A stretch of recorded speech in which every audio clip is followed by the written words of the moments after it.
Привет, бро, это Конор Плей. Ну что, у нас серии Просто Продакшн. Игру я полностью прошел. И как обычно, по традиции, я в конце показываю... У нас тут обычно собираются бонусы, там какие-то очки, навыков. В общем, можно открыть всякие приколюхи. Но The Last of Us это доллары дают в бумажник. Насобирал я после прохождения 3400 в бумажник. Итого у нас есть тут костюмы, эскизы, режимы визуализации. Что это такое, я не знаю. Давайте посмотрим. Костюмы.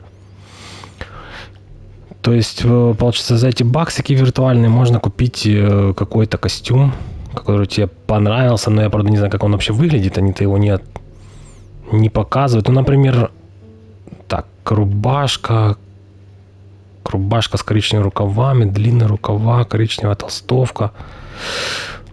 Да не знаю, давай с длинными рукавами посмотрим. Самое дорогое, значит, должен быть самый крутой. Давай, 500 баксиков. Тоже как-то странно приобрести. Я даже не знаю, как он выглядит. Что должен его приобретать? Хоть бы показали какую-то миниатюру. Блин, даже не знаю. Давайте на Элли что-то купим. Так. Например, футболка Naughty Dog. Джек и Декстер. Что это такое? Ну, давай ее купим. 500 стоит. Так, приобрел. Теперь посмотреть. Этот предмет нельзя отключить из главного меню. Блин, гениально просто. Зачем вы тогда продаете его здесь? Ага, то есть их было 19 штук. Вот смотри, куплено 0. Теперь стал 1 куплен. Понятно. То есть всего 19 костюмов. Хорошо, тогда просто пролистаю и посмотрим, может, в другом разделе можно их посмотреть. Хотя по факту надо было здесь. И просмотр тоже здесь, чтобы было удобно.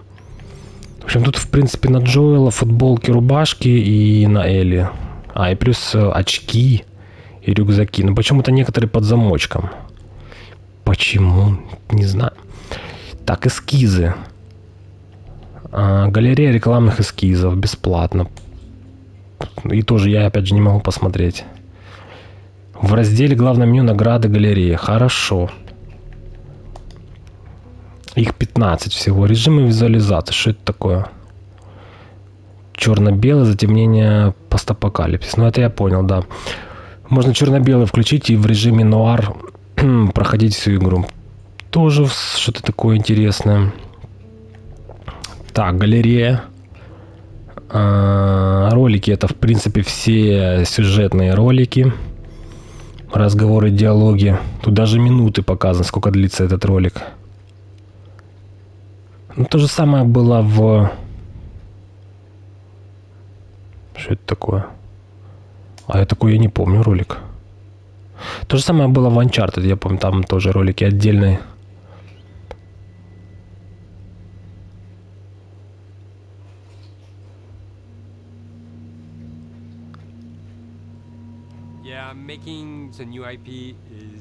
Это как создавалась игра, я понял. От разрабов. Смотрим.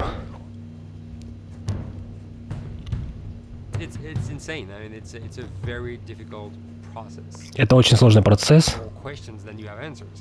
Больше вопросов, чем ответов.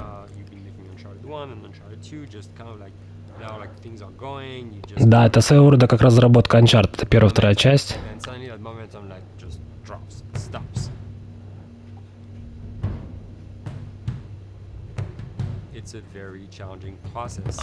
Фундамент. But that's what it takes. New IPs are really hard. They're hard because you don't know what's fun yet. You're building new tech, new AI, establishing new characters, new art, all this. Он рассказывает, что игра была создана полностью с нуля. Новые характеры, новые персонажи, новый сценарий. What are they in fact going to do? Like, what are they going to do? They're going to behave like this. I'm like, okay, we're like trying to imagine what's going to happen. Fast forward like 4 months, they don't do that at all because it didn't work, right? It's hard mode, right? Like it's game development on expert. There's a big thing about making a game, right? Which is a game has to be fun. You get your first build where everything's working. You got player mechanics. You can walk around the world. You can shoot. You can melee attack people. You've got the AI in there. Короче, рассказывает, что игра состоит из разных механик, и должна быть в то же время веселая, и драка, и перестрелки, и приключения.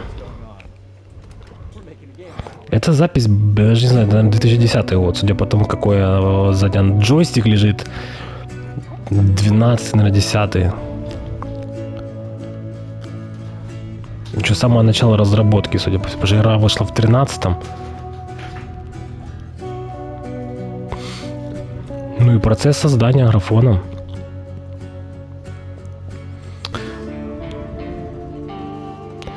Студии компании Naughty Dog. Quite a bit since I started. I think I was the 12th employee or something back when we got started. But we've tried to stay true to those smaller studio roots. I've been here for 16, going 16 years. There's just no reason to. Да, с 16 лет уже в компании, и помню, как мы начинали чуть ли не в гараже. Dialogue is kind of special because we don't really like hierarchy or bureaucracy, and no one is really just a manager here. Naughty Dog has a very flat structure. We pretty much all report to the co-presidents. У нас очень гибкая структура, Always и каждый разраб отвечает не только за свое направление, но может еще перекликаться с другими задачами, которые мы перед ним ставим. We believe in iteration, we believe in collaboration, and we believe in the people making the game working directly with each other. We have designers and artists, animators, all mixed up. Anybody that's working on the same tasks, the same characters, the same areas. А сзади висят постеры. Я только не понял, к чему они приурочены. Там еще PlayStation 2. You just walk over and you talk, and then you go back to your desk and you finish it up. And I really like that. I like when I just walk in the office and I see just designers talking with the programmers or programmers over the animators and just talking to them. I think that's when really the magic happens. Naughty Dog, we really try to cultivate a culture where anybody can criticize anybody else's work. And we encourage people to be blunt about it and not try to sugarcoat it too much. It takes too long to be nice sometimes. It's not personal. It's based on more like how can we make a better game. We want everybody to have a voice. We want to cut out all the bullshit if we can, making sure that people are making decisions not based on ego, but... На самом деле ничего интересного, такие обычные банальные вещи, что каждый имеет право голоса у них в команде, и все на равноправие и так далее. Работаем как команда, ну, в общем, такое. Банальные достаточно слова. We make games. That's what we like to do. Back when Uncharted 2 wrapped up and we decided Причем тут Uncharted 2? build the second team and create a new project, we Они создали чуть ли не вторую команду, чтобы делать этот другой проект, Project The Last of Us. То есть фактически другая команда отвечала, параллельно разрабатывали одну и вторую игру. Хотя Uncharted 2 вышел, по-моему, в 2009. That we felt that effort would be more justified in developing a new IP. Neil and Bruce came to Christoph and I and said they wanted to do a post-apocalyptic game. I think the core essence of what they wanted to do, though, was to try to tell a story about two people and how their relationship evolved over the course of the entire game. That potential. Oh wow, there is something very special about that game. This is going to be polished, and you're not sure if it's gonna work or not, and you have doubts. Короче, он рассказывает, что Питер и Брюс, это была произвольная идея создать такой проект, как The Last of Us, про двух людей, которые преодолевают трудности и путешествуют. Neil's gonna try to push just the story and the characters, and Bruce is going to try to push that with just the gameplay as well. And so it's kind of like those guys are just trying always to find the right balance between the two. It's a very process. We feel that the interactive medium has. А вот и Брюс, разраб один из, которому, собственно, принадлежит идея создания этой игры. Блин, джойстик настолько старый, это еще, наверное, PlayStation 2, наверное, или ранний 3. У меня в третьем был без провода, по-моему, уже. Или шнур был, но Что-то я, честно, не помню. Вообще, по-моему, у меня не было такого шнура древнего and you're investing провода. in То есть stories in those characters, then you're feeling in theory, the same thing that they're feeling. As the story evolved and took different shapes and different forms, the thing that was always there was Joel and Ellie. And because of that, everything kind of grew out of that relationship. вообще все построено вокруг relationship. Это как взаимоотношений этого Элли и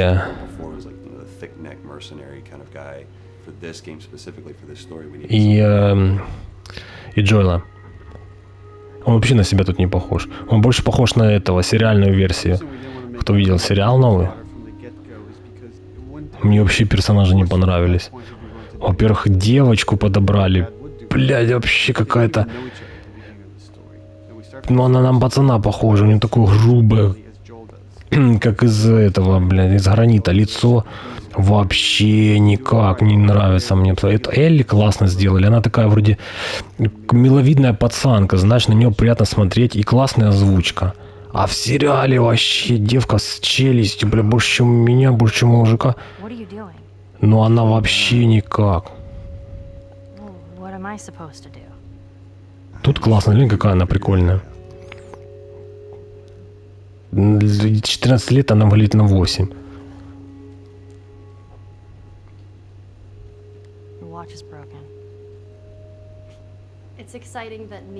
Не, по поводу озвучки по русскому, на русском вообще классно сделали.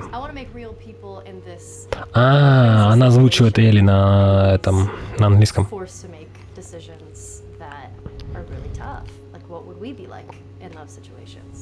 I mean, we weren't consciously trying to pick male or female for characters. You just try to pick characters and just be honest with who they are. It almost doesn't matter, right? Joel's daughter could have been Joel's son. Ellie could have been a boy, and Joel might have been Tess. You could have swapped those roles, and I think the story would have still worked. The focus on female strength, it's so unique. You get to see what's so powerful about a woman. Марлин озвучивала. Female characters, which makes this game wonderful and unique. There's a crew of fireflies that'll meet you at the Capitol building. That's not exactly close. Не знаю, у меня вопросов по поводу озвучки вообще никаких. На русском классно сделали. Сейчас современные игры намного больше проебов с озвучкой. Вообще не подходит. Вот именно даже голос этому образу персонажа вообще. Ну, то есть пацан, а его какой-то грубый мужик озвучивает. Да раньше такого не было. Вот даже эту игру возьми. Вообще все топово. Especially like Ellie is so rare in video games. And as a gamer, and more specifically a female gamer, it's frustrating to me because I'll see sort of the stereotypical female character where she's amazingly beautiful and huge boobs, and she's there to be either the love interest or just because they're like, well, we need to throw a chick in here. We've seen the strong woman or we've seen the weak woman. We haven't necessarily seen the empowered woman from this kind of standpoint. And there's that beautiful scene where Joel finds her inside the house and she's reading through this girl's journal going, is this really what they used to worry about? А кого озвучил вот этот чел? Что они не подписали? We met with those first world problems that we deal with every day and go, how trivial is all of this? I think it's going to resonate a lot, not just with, you know, a female audience, but with a male audience as well. The thing that was intriguing to me after the fact is knowing that we're kind of creating a female action hero in a way, and this is her origin story with Ellie. To sort of be such a strong female character that... Но они рассказывают про Элли, что она сильный персонаж, сильный характер. Да какие 14? Вообще на 14 не похоже. Дитё, блядь, какие 14? Sexualized women in video games, especially in the main role, that we were kind of proud that we were creating one. It's very complex, and without the players knowing it, she becomes the protagonist by the end of the story. And that's why she's in the front of the box, and that's why we've been promoting the two of them together so much. It is a dual protagonist game, and yeah, I guess I get nervous to think about it in that way.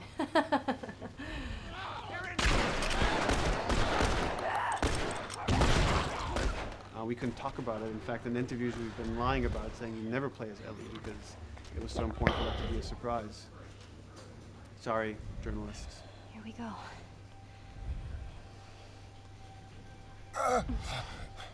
Sorry. Well done. That's it.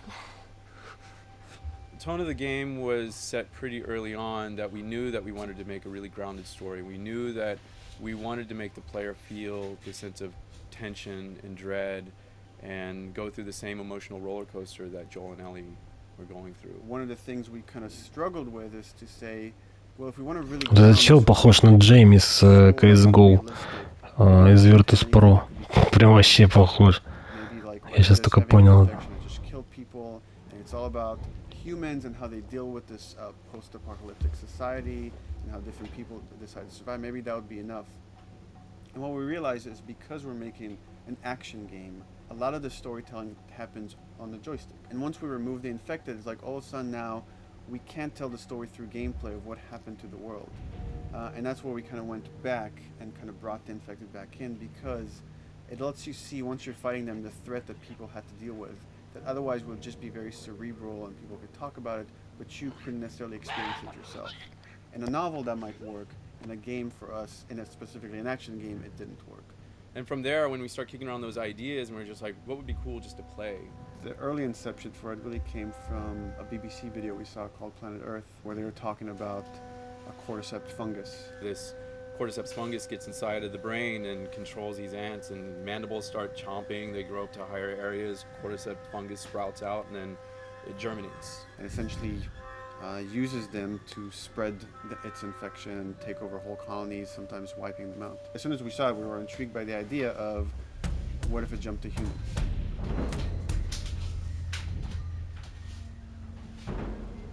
So what would happen? How would people react? What would happen to society? As we're trying to develop the look of the infected, we went through so many different iterations, some that looked really alien and subhuman, some that looked just essentially like zombies, and we couldn't find like an original place for them. But one of our artists just did this kind of photo mashup where he took a bunch of images of diseases or images of fungal overgrowth, and he kind of mashed it all together and he threw it on this person. It was a very iterative process, making sure that the fungus felt properly integrated, like it was part of the body, growing out of the body. And not just fungus growing on the head, but it's tearing the face apart, cleft down the middle, this gaping maw of a mouth with the crooked teeth. And it's in great agony as its humanity and its brain is still somewhat functioning. Maybe you still have some human cognitive abilities or the thought process back here. This isn't some decaying corpse on the ground. This is a living thing that's going to be coming after you. Не, ну правильно, даже надо придумать еще все эти манеры поведения всех этих зомбаков. Тоже это своего рода такая непростая задача. Чтобы оно было интересно, органично, не смешно. Elements of it are beautiful. It's not just about gore. It's not just about everything about it being scary, because to us it's actually scarier when things on it are somewhat benign or somewhat beautiful. It was evident that we were onto something that was quite a bit different and something that we hadn't really seen before, which was eerily human but very disturbing. And it seemed so creepy and so unique that right away we gravitated towards it, and it's like, this is our base infected, everything should kind of come out of this look.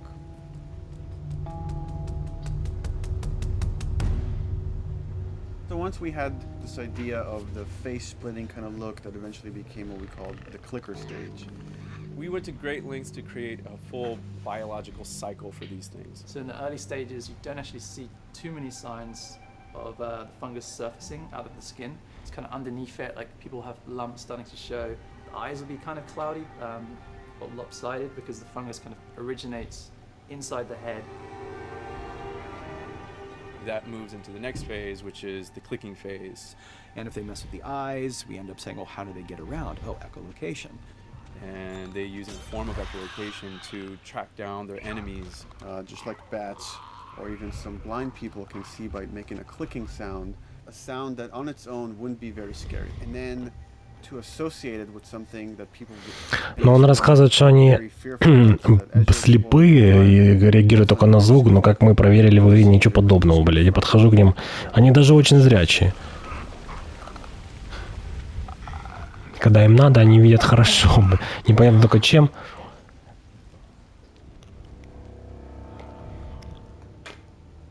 «30 FPS, кстати.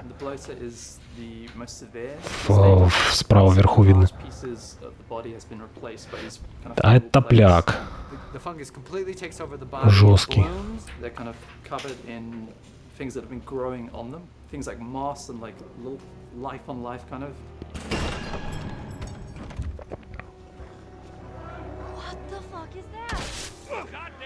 When an infected feels like it's going to die, it finds like a dark corner and it becomes part of the environment. The human elements aren't there anymore. And then the body is gone.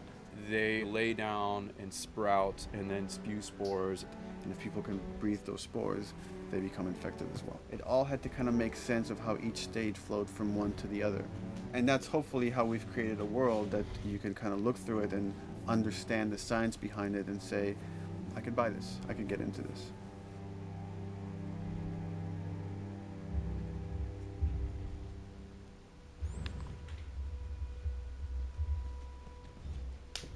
Mandatory evacuation. Evacuate to where? What do you think? Quarantine zone. Написано, кстати, 17 октября 2013, 8 утра. Over the course of Joel and Ellie's journey through this game across America, you find all these different societies, all these different enclaves, and you get to see how do they deal with the infected. Without the manifestation of this infection, you can't have these people making those interesting choices.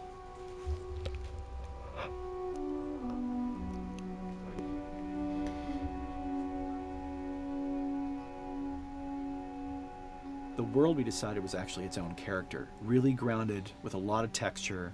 What happens, after 20 years of the fall of man, when no one's taking care of anything? This book called The World Without Us describes in detail how much fighting on a day-to-day basis we have to do to keep nature back. And once you stop doing that, how quickly nature can reclaim that. They talk about New York and how every day they pump water out of the subway system. That system breaks down. Within 2 days, the whole city is flooded. And once water gets introduced, then structures collapse pretty quickly. Trees will sprout, and wind will carry those seeds over, and gutters get clogged. And then when it rains, water fills up, and then pretty soon you have vegetation growing over there. And once you have vegetation, concrete breaks pretty easily for when there's a tree and roots breaking through that. Even some of the stuff we did on Uncharted, exploration of how temples were ruined. What if you took those ideas and put them in Pittsburgh or Boston? And obviously, right when that happened, you can imagine that being pretty. Да, и, кстати, интересная мысль, вот сейчас он рассказывает по поводу, как они были, путешествовали через всю страну, с Нью-Йорка, с Бостона в Питтсбург. Что про Нью-Йорк он говорил, хотя там они не были, я не совсем понял. Ну, вот знаю точно, из Бостона в Питтсбург и дальше в Колорадо. Это первая часть. А вторая часть, там уже Элли была в Калифорнии. Ну как, не Калифорния, там, по-моему, было сказано так, западное побережье. Не уточняя где. Или в Сан-Франциско они были, что-то... Вот я точно не помню, что-то, мне кажется, Калифорния. Но именно было точно, я помню, западное побережье, вот как-то так. То есть они перенесли из восточного на западное. За исключением госпиталя в Колорадо. Это центральная часть США.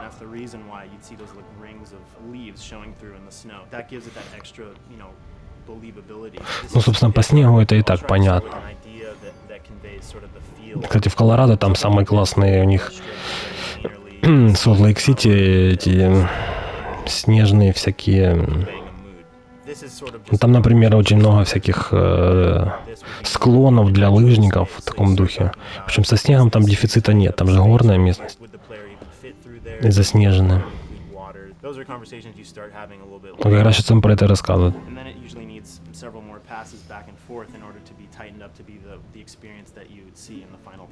Бля, как они дорисовывают вручную. It might be cool to see some of the dead stuff around the edges of the green, or like even spilling out into the street. Maybe what we do is in some of these areas we use it as like a transition from the actual concrete to the side of the building, so like they're almost sitting on top of a bed of dead foliage, like that really rich kind of like orangey brown. Жесть, сколько труда так дорисовать траву в каждой локации. А мы ее просто пробегаем и даже не смотрим. По большому-то счету. Тут работы пиздец просто. Картинку одну нарисовать. All right. Here's the bridge. That's our way out of here. As far as concept art goes, definitely the ultimate goal is just helping everybody as much as possible. Me and the background artist will work together. I'll often just go to them because they've got like a really, really good like visual imagination. At some point, you came in almost like flat on, so that's kind of good because the bus station is right in your peripheral view, and you're probably going to enter the bus station. You're probably not going to get lost, but it doesn't at all utilize this cool architecture here, like the bus station sign. Like that's a really distinctive silhouette, and it's a really interesting sort of architectural detail. So we changed the entrance.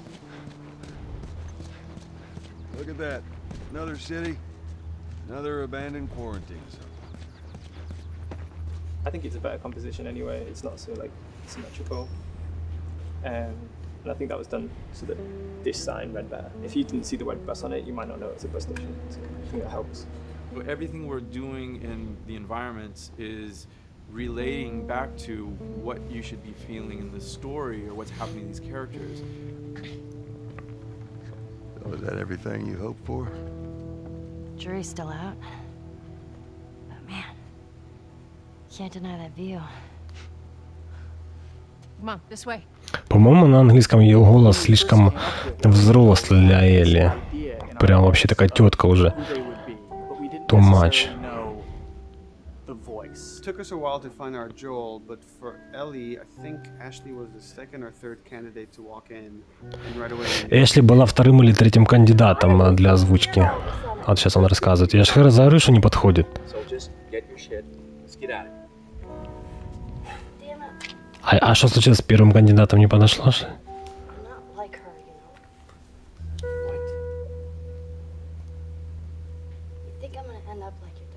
The way she delivered the lines, the way she just embodied that character is like, that's Ellie, there's no question about it. I saw the character artwork and I related to her a lot. I mean, she's kind of a tomboy and she's kind of tough, and I mean, obviously I'm not 14, and I think that's the main difference between the two of us.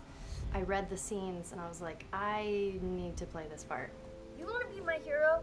Forget the whole bit about saving my life. Buy me a stack of these bad boys instead.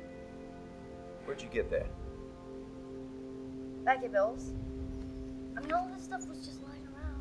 And then once we had her, we said, okay, well, we're going to do another round, and we're going to have Ashley this time in the casting sessions. The chemistry of these two characters was imperative to get right. Troy was a really interesting casting for Joel, because when you see Troy, he doesn't look like Joel at all. You know, he's so handsome and he had like, you know... Да, этот чувак озвучивал Джоэла. Трой его зовут. Если на него визуально посмотреть, он вообще не похож на Джоэла. Это их слова. Но его, походу, выбрали. Я еще удивился, но вообще он никак. Был один из самых молодых кандидатов для озвучки Джоэла. Кстати, голос у него вообще не подходит. Слишком, наоборот, молодой. У девчонки, наоборот, она слишком по-взрослому звучит, а у нее, у мужика, наоборот, слишком молодой для Джоэла. Что-то как-то не очень. Вообще не подходит, он моложе намного. По-русски лучше озвучка.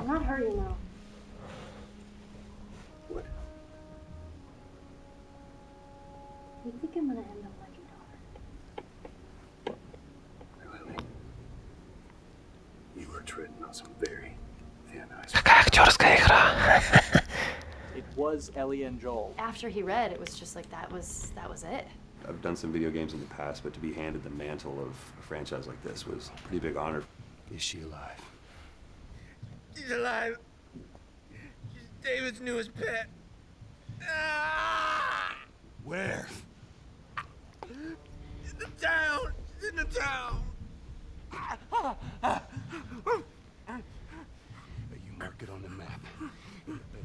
same exact spot your buddy points to. Neil pulled me aside one day, and he said I had Короче, озвучка и одновременно захват анимаций. И эта сцена, когда он выбивал из него показания. Помните, где находится Элли?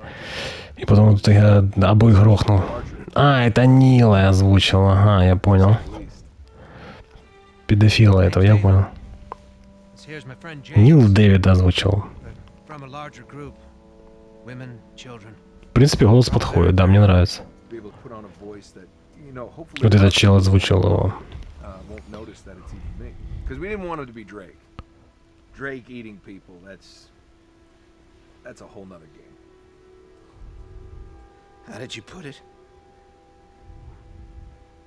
Tiny pieces. See you tomorrow, Ellie. You know, certain voices that I can do. Мало кто мог подумать, что съемки именно от захват анимации, скажем так, проходит именно вот так, в павильоне, в костюмах с десятками всяких сенсоров. А костюмы как будто это водолазные какие-то, ну, в общем, скорее смешно, чем реалистично. Глянь, значит, в шапочках.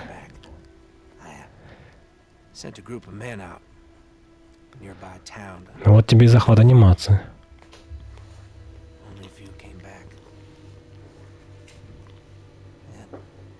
Turns out that the others had been slaughtered by a crazy man. And get this, he was with a little girl. You see, everything happens for a reason. Ashley, she brought humor to it. She just has some really great comedic timing. The way she reacts to the things around the world with a little bit of sarcasm, that teen kind of like trying to get a rise out of you. Watch your step as you're going out. It's going to be a little... It just brought a certain levity to the story that the story needed. We didn't even realize it needed it until she started doing some of that stuff. Oh. I'm sure your friend will be missing this tonight. It's light on the reading, but it's got some interesting photos. Now, Ellie, that ain't for kids. Whoa! How the hell would he even walk around with that thing? Get rid of that. Well, hold your horses. I want to see what all the fuss is about. Oh. Why are these all stuck together? I'm just fucking with you. Bye-bye, dude. Throughout the course of shooting over these past couple of years, Ellie and I have kind of morphed into each other, which I know sounds so cheesy. Neil always asks, he's like, well, what would you do in this situation? I think the most important thing that Ashley brought is a sense of capability to Ellie's character that wasn't there in the beginning. The very first thing we shot involved her being pulled out of a car and attacked, and Joel was supposed to go save her. It was written that Ellie sort of was just kind of watching on the side, just waiting till he was done, and I was a little frustrated because I was like, well, if this were real life, I would do something. We did a couple takes, and at some point she walked up to me and she said, I feel like I'd hit him. So we added in a part, like, right there off the bat, she's not just this damsel in distress. Right there, she wanted to fight back from her very first day of shooting. We didn't have it right initially. She needs to be more capable than initially we thought she would be, and actually that made us go back and rethink combat and rethink a lot of the areas in the game, and now she was going to take a much more active part.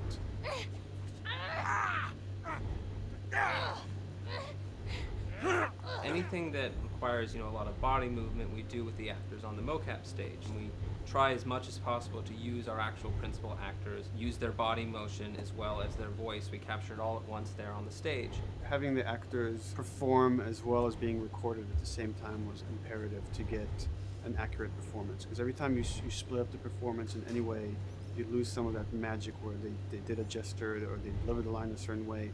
Ну, в общем, в итоге что? Смотри, актерская игра, они взяли все эти анимации с живых людей, с актеров и озвучку. А фейсы, возраст, все это уже прилепили, как они видят свое. Вообще отличается абсолютно актриса и актер. Полностью. И фигура, волосы, ну вообще все. Чисто анимация и озвучка взяли. Все остальное не Don't подошло. tell me that I would be safer with someone else, because the truth is I would just... Потому что найти актера и для озвучки, для анимации еще и взять его полностью визуальный образ, я думаю, такое найти очень сложно, если нереально, чтобы все подходило. Ну, попробуй найти 14-летнюю девочку, которая будет еще играть, озвучивать, еще не ее лицо возьмут полностью.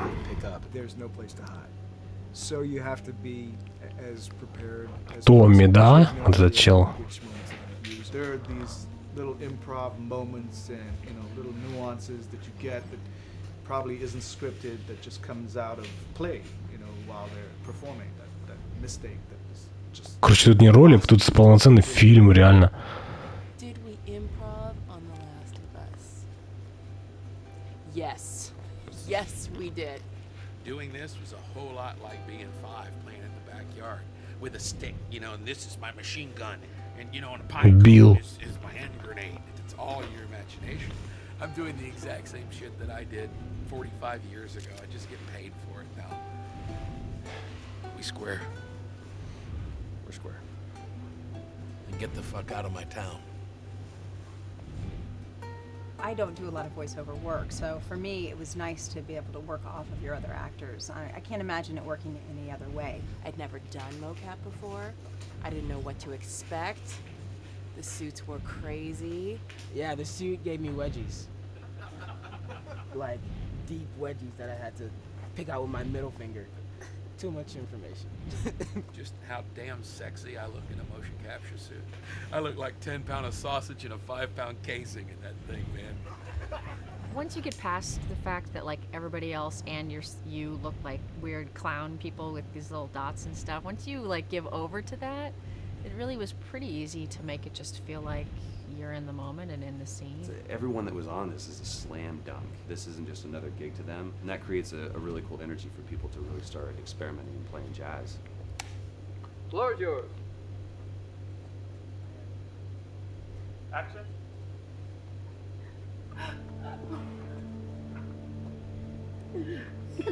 Hey! Oh, let her go! Don't worry, this is fixable. But I can't come with you. Well, then I'm staying. Ellie, I want Joel to watch over. Oh, no, no, no. Bullshit, I Absolutely. am Ellie. with Not to. I could just take her to the North Tunnel and wait for me there.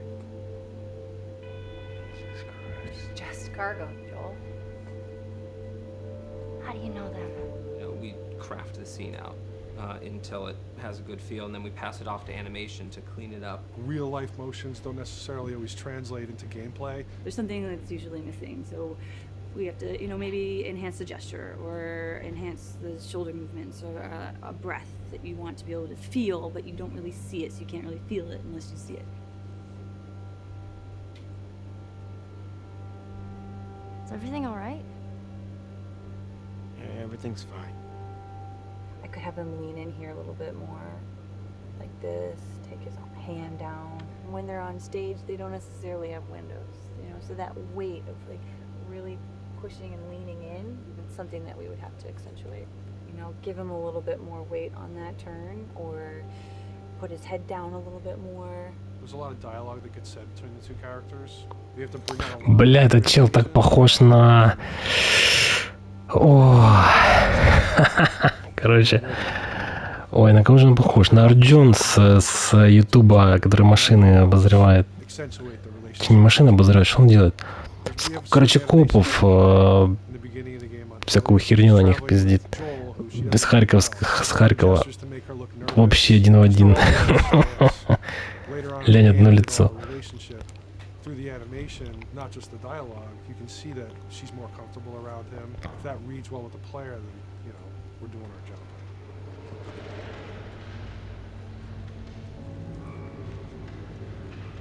You want her to look scared when she gets a gun. You want her to look scared of the gun. See, if she's gonna aim, she wouldn't be like super trained aim. She would be more like some scared. But at the same time, it needs to look cool and feel cool to the player that plays. It's really just these little tiny details that we're doing, and it's coming across. It's working out well. We don't do facial capture, we don't track eye movements on stage, it's just the motion capture data. Everything that you see on the faces is hand keyed. As you can see, this is all from mocap data.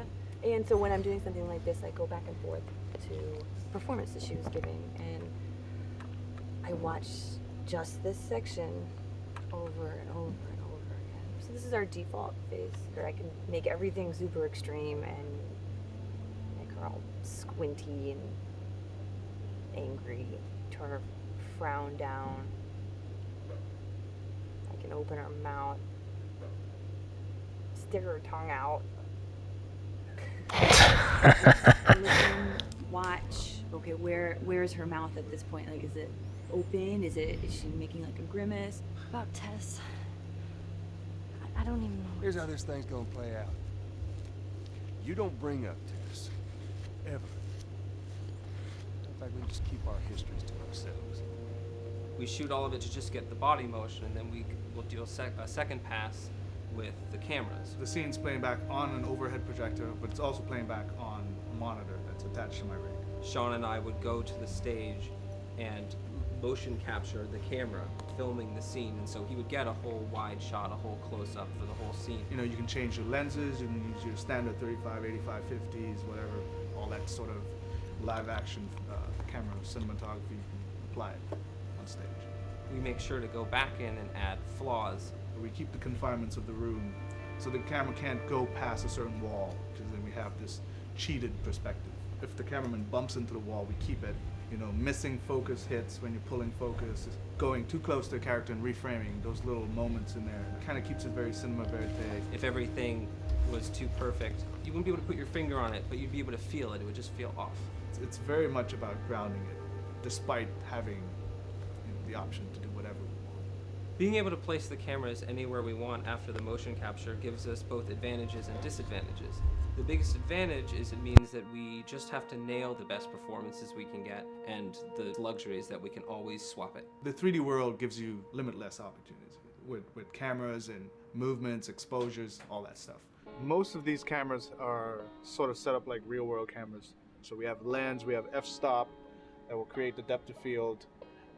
We have aperture to set our film back and all that stuff. A master, and then I have my close-ups, my over the shoulders, sort of just like a live action production. Let's go to camera 30 at the 23.458. Then I get that kind of weird, bend across his back. The closer I bring the camera, the more bend I get, which is, doesn't look right. It looks less cinematic than if I do that, which flattens the whole thing. And I'm trying to also catch Ellie. Like if you scrub a little more, catch her in the back here. So I want a longer lens of that kind of stuff. Since I've only had experience working with live action before I got into video games, it was a kind of a cool adjustment to be able to have this extra flexibility in post, to swap a line of dialogue for something different, even though that's not what the actor said at that time, and to be able to still have a close-up on them while they said it. You get to make it probably more perfect than you could ever make it in live action. How far are we gonna take As far as it needs to go. Where was this lab of theirs? Because our actors are both the voice and their body, they get to play, they get to try things, they get to work with our director to kind of come up with new ideas, or even our director will have a new idea on the spot that wasn't there in the script, but realizing when he sees it, oh, well, this would actually be better, this might feel better. And those changes all just happen organically there on the set. He could even lead straight into his thing. Is like, no shit, yep, Ty, we wanted to do that, so we rented 2 Harleys and drove cross country. Keep it pretty succinct, like we got the bikes, rode them cross country. Cool.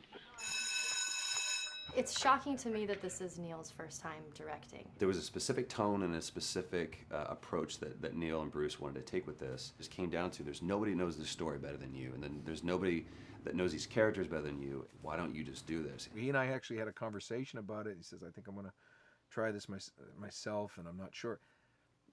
Neil was fantastic. The floor is yours. Okay, so remember, you've been running away from this turret-mounted truck. If you come to this dead end, you're going to look up and see a potential way out. And action. Check it out.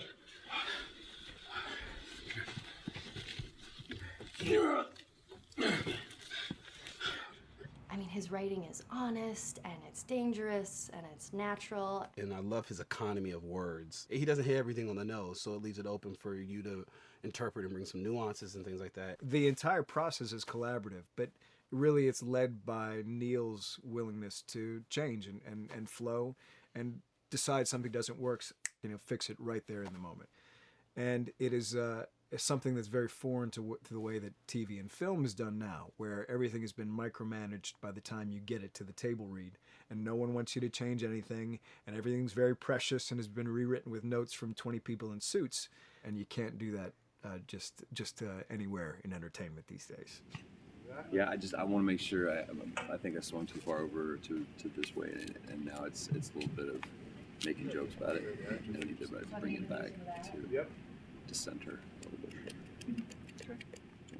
There's one scene in the game where we see Joel not as a ruthless survivor, but as a father. I knew from the very beginning that he was going to lose his daughter, and I just told Neil, I was like, when that day comes for us to shoot that, I need a heads up. About a week before, he said, it's time, we're going to do that scene.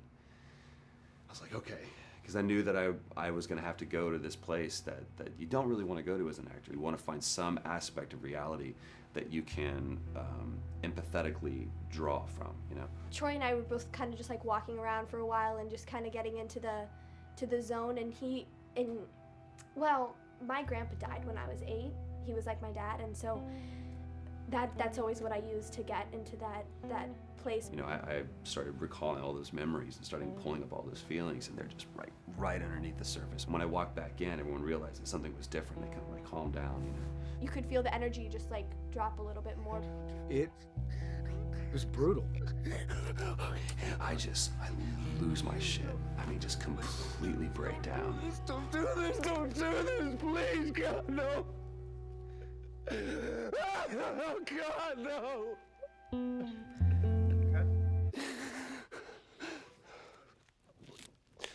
The soundstage was deathly still.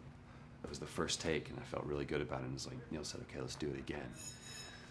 So you do it again, and automatically you feel like you're manufacturing because you're trying to go back to that place, and you're in that actor nightmare of trying to get back to that reality. And we go through it again in 5th and 6th and 7th take, and I'm just exhausted. I'm crying between takes, and I'm looking at Neil going, this is really, really hard. And finally, after like the 8th or 9th take, he said, all right, I think we got it. I was like, oh, thank God. And I went outside, and I was just jacked up for the rest of the day. Just I mean, a wreck emotionally. But we got it. Then 2 weeks later, he calls me. And he says, so we need to reshoot a scene. I'm like, cool, what scene are we doing? And he just looks at me. I said, dude, don't do this to me. And you can either at that moment throw your hands up in the air and say, fuck this, and walk away. Or you can say, okay, this is an opportunity to get it more right. I'm like, okay, all right. If you don't think you got it, I'm going to show you that you got it. We've got it in the can. And so we go through it again, and it just feels fake, feels artificial. And Neil goes, go through it again. We start doing it again. And I'm getting madder and madder with each take. And finally, about the 4th take, Neil comes over to me, and I love him so much. He goes, so I'm picking up on some resistance. I was like, you're damn right you're picking up on some resistance. We've got this in the can already, and we're just wasting our time, and we're wasting all this effort and energy. And then he started talking me through the scene. And he was like, what I need you to do is I need you to just strip yourself of all these ideas, and I need you to hit this beat, and this beat, and this beat, and this beat, which just makes it sound so mechanical, and it's such an emotional scene. So we start going through it, and literally I am mindlessly doing these things at this point. Okay? I know it hurts, baby. I know. So I'm gonna lift you up. I'm gonna get you over here. Come on, baby. Come on, work with me, please. God, baby. Sarah. Sarah! Don't do this to me, baby. Don't do this to me, baby. Come on. And he stops, he goes, now we got it. And I realized that the reason why I wanted that first take to work was because I wanted everyone to look at me and go, wow, what an actor. And that's not what the scene needed. Those moments where you just have to sort of calm your ego down and and just go back and do your work. That scene actually works, not because of me, but in spite of me.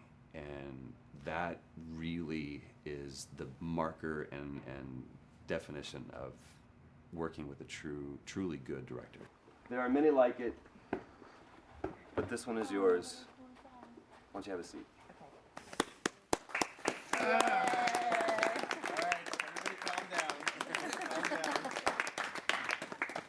Thanks, guys. The director's chair. Working on the project, we knew we wanted to have a pretty minimalist soundtrack. And we had a folder where we just throw music in there. Looked at the folder one day and we saw, we have a lot of stuff here from Gustavo Santaolalla. We're looking for a composer. What if we reached out to him? Oh, no. Sarah. Move your hands, baby. I know, baby, I know. Listen to me, I know this will. You're gonna be okay, baby. Stay with me. I want to pick you up. I know, baby. I know it hurts. Come on, baby, please. I know, baby. I know. Sarah. Baby.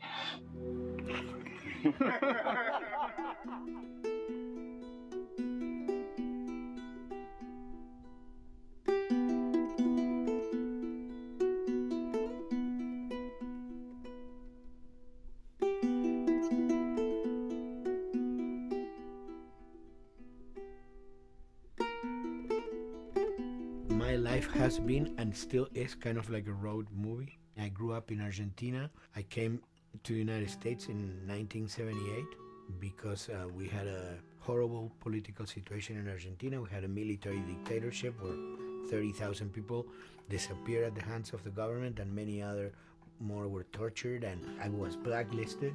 It was just impossible for me to keep on living there. I've been in jailed many times since I was probably 15 years old just because I had long hair and I play an electric guitar. So I had to embark on this trip. I can relate to that kind of need of movement and going to the next place and the next place and the next step. I'm always attracted to the possibility of getting involved with a project from the very beginning. I like to work from the script and talking to the director. It's never been, oh, give me a piece like this or give me a music that's this. It's just been very high level. Here's what the story's about. Here are the themes.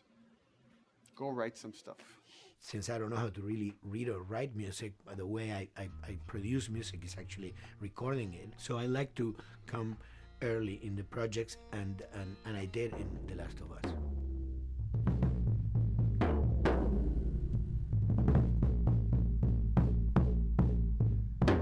One thing that was fantastic from the very, very beginning was the freedom I had to try and to do whatever I felt could work, you know?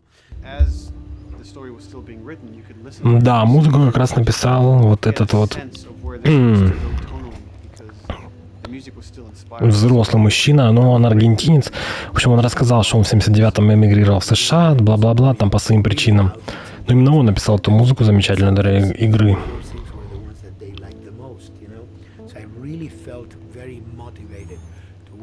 Которая, надо сказать, очень прям подходит. Органично, как будто была реально создана специально для нее.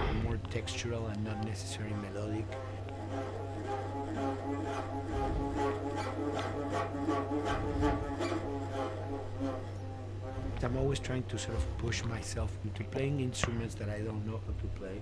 There's an element of danger and innocence. Lennon once said, you know, give me a tuba and I would be able to do something. I'm an artist. I should be able to do something. I like to put myself in that situation.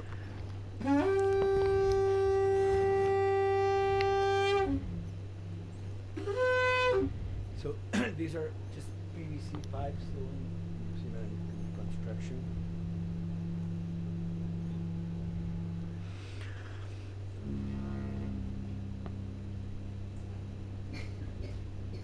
Or instruments that I know, kind of twist them. From the concept of the prepared piano, you know, I mean, I've worked with prepared guitar to stick things into the guitar and things like that. And also in The Last of Us in particular, I work with a detuned guitar, so I really tune the guitar extremely low, and the result is, you know, strings that are very loose and will produce not only sound but produce noise. Because I believe, you know, every environment has its own sound. We have in our, you know, small studio, we have actually the possibility to record almost anywhere, including the bathroom, and we have done some fabulous recording, especially in the kitchen.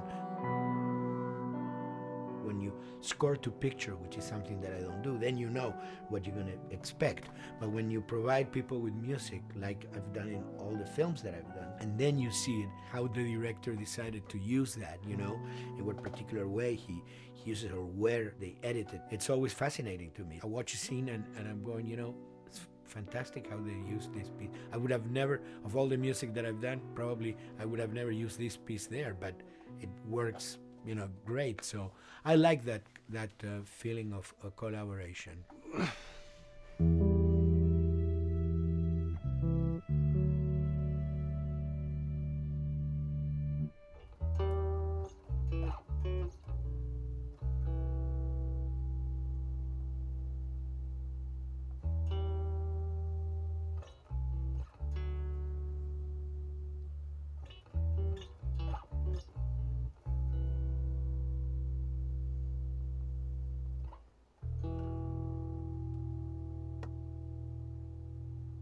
I think, you know, the guys also that work in programming and adapting that music to the game, they should share a lot of the credit for the end result. In the beginning, there was silence. Yes. Then they hired sound designers. Then they regretted that decision.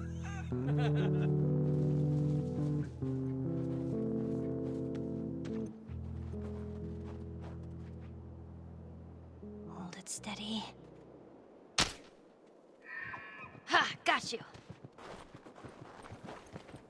In a much quieter environment like that, we really had to fill out the soundscape with much more natural sounds, much more detailed, delicate sounds. The tension comes from the lack of sound, in a way. Your brain is thrown off because we're expected to hear buses and crowds. All of a sudden I hear wind and leaves rustling.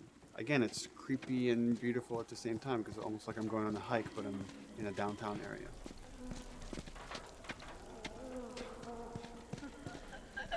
Get up over this truck. Let's see what we can find. So Neil, I mean, we were going through the iterations. I mean, he just did not want like yells and screeches and what he called like, you know, kind of witchy qualities, Right. the cackling witch. He didn't want anything like that. It was a little bit of a head scratcher to figure out, okay, how do we make it sound human but not human? Yeah. We really did not want to use any animals. We wanted these all to be human. Derek and I basically decided to hire a couple of voice actors who did some interesting work vocally to see if they could come up with something. And we worked with this girl, Misty Lee. She started giving us these really great screeches. And that's no process. Yeah, that's just her voice. And it started going into this little click. We also used a little bit of Phil's voice.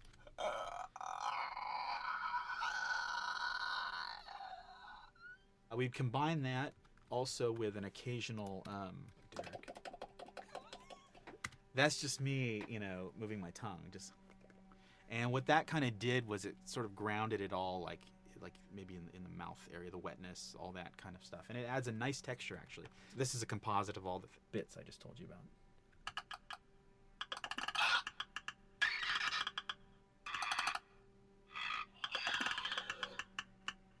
Sounds like a Snapple bottle.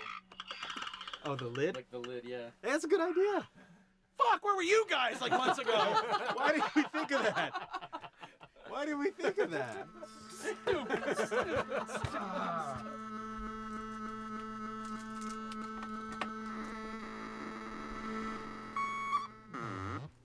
Viewers at home, you're probably wondering what this is. Let me tell you. About 10 years ago, I saw this Synthie A suitcase synth. I wanted to get one. This finally arrived In January, just in time to start using, I thought, well, what can I do with this?